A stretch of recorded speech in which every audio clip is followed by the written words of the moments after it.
મારફત બોલવાની જે તક આપો છો એ બાબતે હું આપ સૌનો આભારી છું. નમસ્કાર, નમસ્કાર, નમસ્કાર. આઝાદી એક સામાન્ય વાતથી નથી મળી કે આપણે કોકનું છીનવી લઈએ અને મળી જાય. 1857 અને 1947 200 વર્ષ થયા. આ 200 વર્ષમાં આઝાદી માટે દેશના નવજુવાનો અને નેતાઓ આ અંગ્રેજોની ગુલામીથી એની ચુંગલમાંથી નીકળવા માટે 200 વર્ષ સુધી આપણા દેશના 6,32,781 માણસો, નેતાઓ, બાળકો એવા શહીદ થઈ ગયા. ત્યારે 200 વર્ષ પછી 1947માં આઝાદી મળી. આ સામાન્ય વાત નથી. 6,32,781 માણસોનું બલિદાન.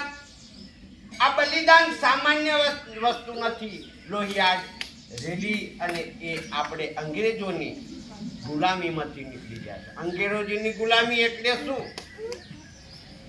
આપણાથી જે આઝાદી છે અત્યારે આટલા ભણીએ છીએ, નીકળીએ છીએ, શું કરીએ છીએ? એક માણસની સ્વતંત્રતા હતી, એ ગુલામી હેઠળ હતી કે ચુંગલમાંથી નીકળવા માટે મહાત્મા ગાંધી, પંડિત જવાહરલાલ નહેરુ, લાલ બહાદુર શાસ્ત્રી, સુભાષચંદ્ર બોઝ, બાલ ગંગાધર તિલક, સુભાષચંદ્ર બોઝ, વીર ભગતસિંહ એવા નેતાઓની રાહબરી હેઠળ જ્યારે આ દેશને આઝાદી મળી, એ આઝાદી એમના 2 દળો હતા. એક શાંતિ દળ અને એક ઉગ્ર દળ. આ ઉગ્ર દળનું કેવું શું હતું કે આપણે કાંઈક ને કાંઈક કરી અને આ લોકોને પાડી દઈએ, આપણે આપણો દેશ આઝાદ કરીએ. પરંતુ આપણા દેશના મહાન પુરુષ મહાત્મા ગાંધી અહિંસાના સેવક હતા, અહિંસાના પૂજારી હતા કે આપણે શાંતિથી મેળવીએ. અને એ શાંતિ મેળવવા માટે મહાત્મા ગાંધી શું કહેતા કે હું કૂતરા બિલાડાના મોતે મરીશ, પરંતુ દેશને આઝાદી આપીને જંપીશ. અને સુભાષચંદ્ર બોઝનું કેવું શું હતું?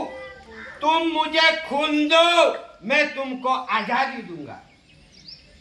तुम मुझे खून दो, मैं तुमको आजादी दूंगा. આ બંને જૂથોના કારણે આપણા દેશને 1947માં આઝાદી મળી. અને એ આઝાદી મળ્યા પછી દેશને કેવી રીતે ચલાવવો અને દેશના માટે એવું શું હોય તો આપણો દેશ આગળ વધે, વિકસિત બને અને તરક્કી કરે, એવા વિચારોથી એવી ખેવના થઈ કે આને ચલાવવા માટે સંવિધાનની જરૂર છે. સંવિધાન એટલે શું? કોઈ એક માણસનું નથી.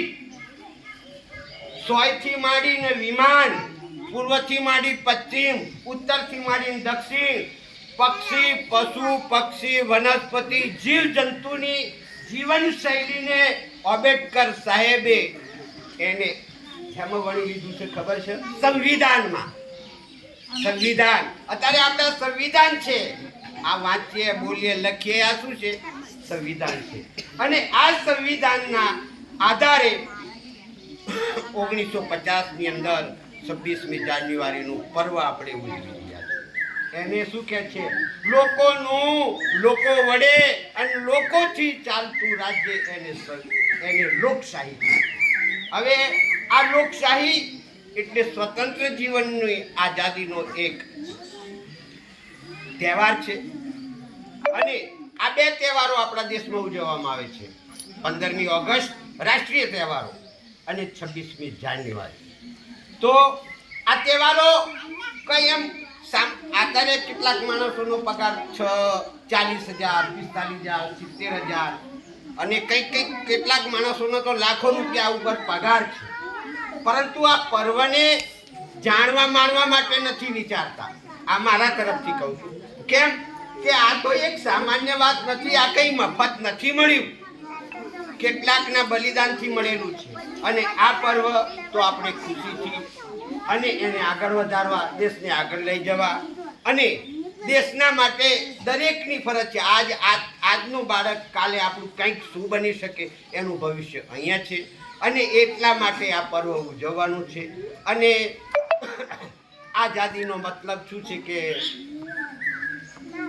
એમ કહેવામાં આવે છે કે આધી રોટી ખાएंगे देश को बचाएंगे. કેવી રીતે આધી રોટી ખાएंगे અને દેશ को बचाएंगे? હવે એ છે કાંઈ, કારણ કે ભ્રષ્ટાચારની એવી રૂની અંદર આપણે બધા ખદબદી રહ્યા છે. કહેવાનું તાત્પર્ય છે કે ભ્રષ્ટાચાર શું છે એ તો બાપુ બહુ જે અંદર પડે અને જાય ને જોવે ને ત્યારે એને ખબર પડે. હું 200-500 રૂપિયા ના આલું, મારું કામ રખડે અને હું કાંઈનો કાંઈ જાગ્યા મારું, એવો આ દેશની અંદર થઈ રહ્યું છે. એટલે વહીવટી ધોરણ દેશના માટે, આજના બાળકો માટે શું થવું જોઈએ? ભ્રષ્ટાચાર ના હોવો જોઈએ, હું તો એમ માનું છું. મને ઘણા કહે છે કે તમે 15મી ઓગસ્ટે 26 આ વાત કરું છું કે તમે તો હજી હું લેક્ચર આલો, પણ મારી પાસે કશું નથી. મારી પાસે એવી દેશભક્તિ છે, દેશનો પ્રેમ છે અને એવી વિચારધારા છે. હું આ બાળકો સાથે, ગામના જનો અને પ્રમુખ આપણે પ્રથમ નાગરિક સરપંચ સાહેબ સાથે, પછી આ ડૉક્ટર સાહેબો, અને એ બધા વિશે મારા વિચારો રજા કરવાની મને તક આપો છો. અને એ ગુણ તો હું જિંદગી में नहीं बोलूँ. जब तक सूरज चांद रहेगा तब तक गांधी तेरा नाम रहेगा, बाबा तेरा नाम रहेगा, 15 जब जवाहरलाल नेहरू तेरा नाम रहेगा. આ તો કંઈ એમને એમ ખૂબી નહીં થી. જાણે જો બંધારણ બનાવવામાં 2 વર્ષ 11 માસ અને 18 દિવસ વીત્યા હોય, એને કેટલી મહેનત કરી હતી. એટલે આ બધું એમને એમ નથી થતું. અને ઇતિહાસ એમ નથી બનતો. ઇતિહાસ બનાવવા માટે કંઈક કરવું પડે છે. મહાપુરુષો કહી ગયા છે, જનની જણ તો 3 જણ, કા દાતા કા સૂર, નહીં તો રાજે વાંજણી મત ગુમાવેલી. આપણી માના નિંદા કરે છે કે માં તું 3 વસ્તુનો જન્મ આપ, કાં તો દાતા, ભગત કે સૂર. તો આ બધા જે શહીદો થઈ જાય સૂરવીર છે, આપણા દેશના માણસો અત્યારે બોર્ડર પર કેટલી, આપણે આપણા બધા શાંતિથી કેમ બેઠા છો? દેશમાં રક્ષણ છે ત્યારે, અને શિક્ષણ, રક્ષણ આ 2 મહત્વના છે. એની ઉપર તમામ માણસો ધ્યાન આપો. અને આજના બાળકોનો તો કહેવાનું તાત્પર્ય એ છે કે તમે ભણો તો જ તમારું ભવિષ્ય ઉજળું છે, ભણ્યા સિવાય કાંઈ નથી. શિક્ષણ એ સિંહણનું દૂધ છે. ડૉક્ટર બાબા સાહેબે આંબેડકરે કીધું છે સિંહણનું દૂધ એટલે શું છે? શિક્ષણ છે. ગમે તેવો ગમે તે કાંઈ કરતો હોય ને તો આજનો શિક્ષણ ભણેલો માણસ એમ કે એ ઊભો રહે, તું આ કેમ કરો, એની તાકાત આવે છે. એવી શિક્ષણ એ સિંહણનું દૂધ છે બાપુ. અને અત્યારે બહુ બોલી ગયું છું, આટલું બોલવાની મને તક આપી આપ સૌનો, ગામજનો, શિક્ષકો અને બાળકોનો આભારી છું. ભારત માતા કી જય! ભારત માતા કી જય! ભારત માતા કી જય! નમસ્કાર.